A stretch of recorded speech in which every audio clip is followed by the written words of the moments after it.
ஆண்டவராகிய இயேசு கிறிஸ்துவின் இனிய நாமத்தில் உங்கள் அனைவருக்கும் வாழ்த்துறையும் வணக்கத்தையும் தெரிவித்துக் கொள்கிறேன். இந்த நாளிலும் வேதாகம தேன்துளிகள் என்ற பகுதியிலே நாம் சிந்திக்க இருக்கின்ற பகுதி கர்த்தருடைய வசனத்தின் கிரியைகள் எத்தனை என்பதை பற்றி பார்க்கலாம். வேதத்தில் உள்ள கர்த்தருடைய வசனத்தின் கிரியைகள் சிலவற்றை சிந்திக்கலாம். முதலாவதாக, கர்த்தருடைய வசனம் மறுபடியும் நம்மை ஜெனிப்பிக்கிறது, அதாவது பிறப்பிக்கிறது.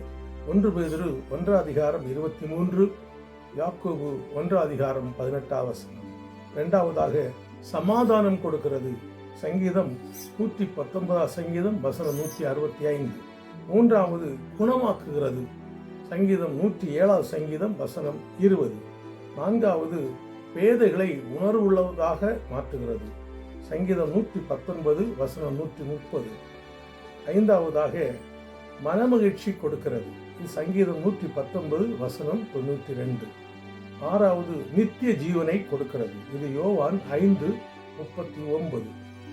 ஏழாவது, நற்குணசாலிகளாக்குகிறது. அப்போஸ்தலர் 17:11 வசனம். எட்டாவது, நன்மை செய்கிறது. இது மீகா 2:7. ஒன்பதாவது, நம்மை பாக்கியவன்களாக மாற்றுகிறது. வெளிப்படுத்தின விசேஷம் 1:3 வசனமும் சங்கீதம் 1 வசனம் 1 முதல் 3 வரை. 10வது வசனம், வேத வசனம் நம்மை எச்சரிக்கிறது. சங்கீதம் 19 சங்கீதம் வசனம் 11. இப்படிப்பட்ட இந்த 10 வசனங்களையும் வாசித்து தியானியுங்கள்.